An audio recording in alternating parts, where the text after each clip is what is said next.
8, 7, 6, 5, 4, 3, 2, 1.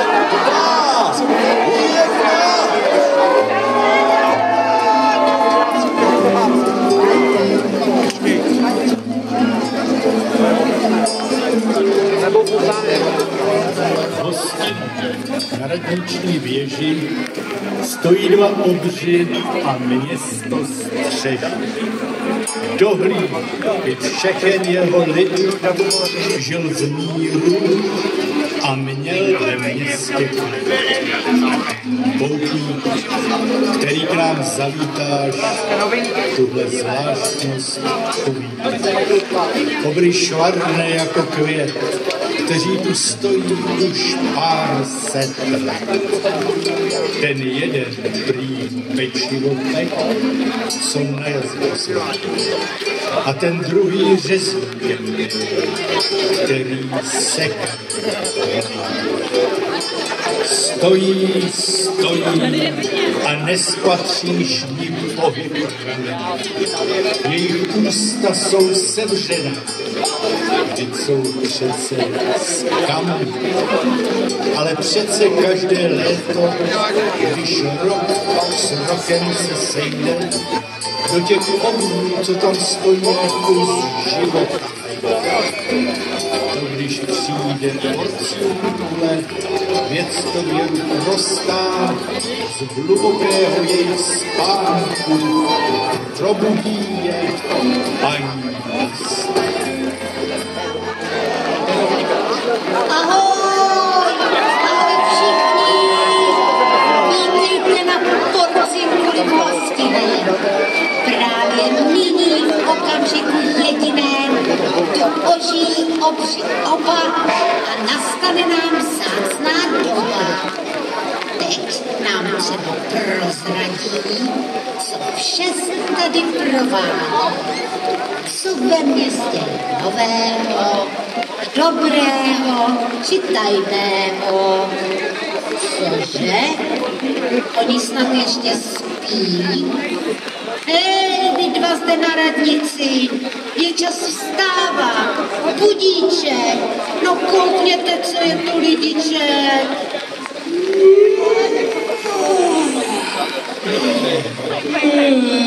Cože? To už snad půlnoc tak byla? Snad byste se nezlobila. Však já už se těším moc, že to máme zase tu noc, kdy ulevím svým ledvinám. A teď si taky vzpomínám, že radnice má výročí. Radostí snad si poskočím. Juhu! No to všichni tady víme, co tu letos oslavíme. 500 let radniční věž postavili na základech měšťanského domu, které z něho zbyly.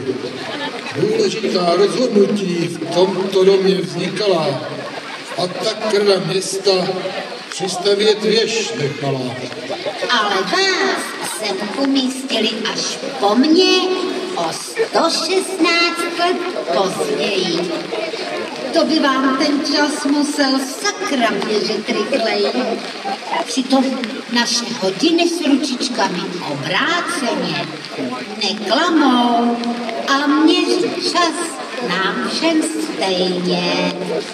Ať, to pravda jest, pořád se to něco děje, spravuje a řeší. Ale na co se nejvíc každý těší? Na porcinku Taky, to jistě taky, ale taky na zubaře, neboť až mít ho budou, tak nebudou mít dásení rudou, když zlomí je kas či váček a nepomůže už ani kartáček. Jo, Kláru, to má město dost, i když mnohé z toho chytá zlost. Lidi jenom nechválí a na všechno si stěžují. Kdo by vše dělal líp a chtěl by v městě hlavně klid. Jiní se zase chtějí bavit, užívat si nebo slavit. Jo, Je těžké se všem zavděčit, tak jako mnohé vyléčit.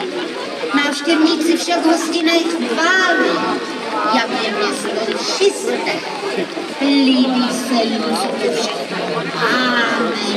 A tolik akcí, to je jisté. Na Vánoce stromy jako z pohádky. Široko, daleko byl nejkrásnější. Pravili to nejen zdejší. To je pravda, nejen zdejší, ale i ti přespolnější. Slyšel jsem taky všude, že pradětky a babky tady domov bude. Do nás taky. Do nás taky, ale my ještě musíme trochu počkat, jsme ještě příliš mladí. A také nové bydlení jako na zámku se chystá a pro všechny tu bude dosti místa. Jo, to jsou samý noviny, leč mě už značně tlačí ledviny. Naštěstí to trápení má dnes snadné řešení. A už je to tady zase.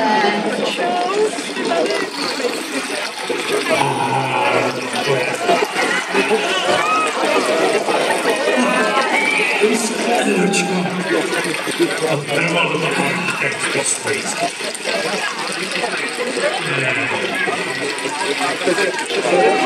Sice bude malá, to bude jen. Snad to všechno přežijeme. Budu mít za lidi zdraví.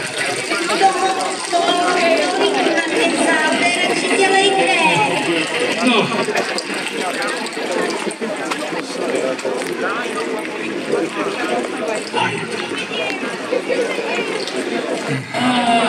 Tedy, pane kolego, to je Olivano, to je úžasný, jak se moje nálada pozvedla.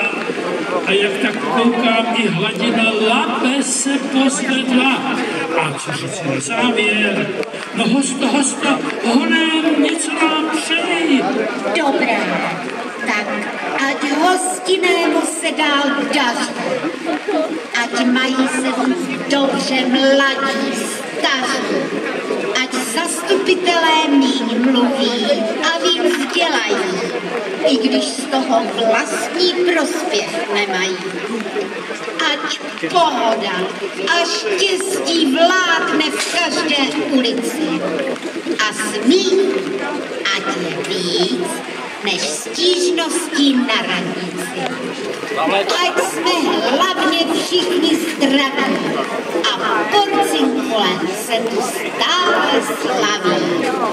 Ať žije hostiné, ať žije Porcinkule.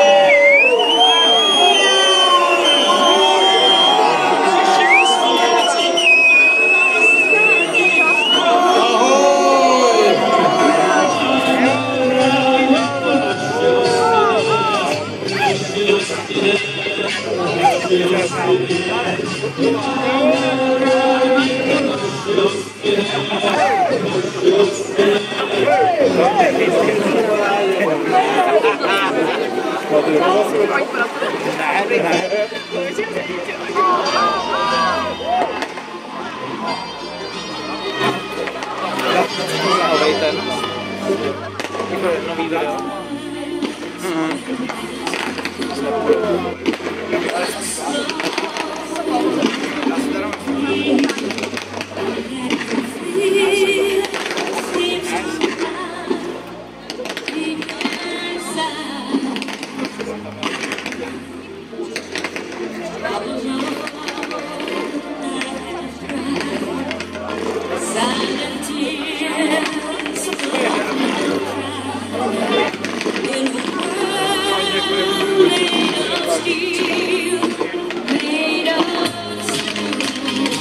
Robert.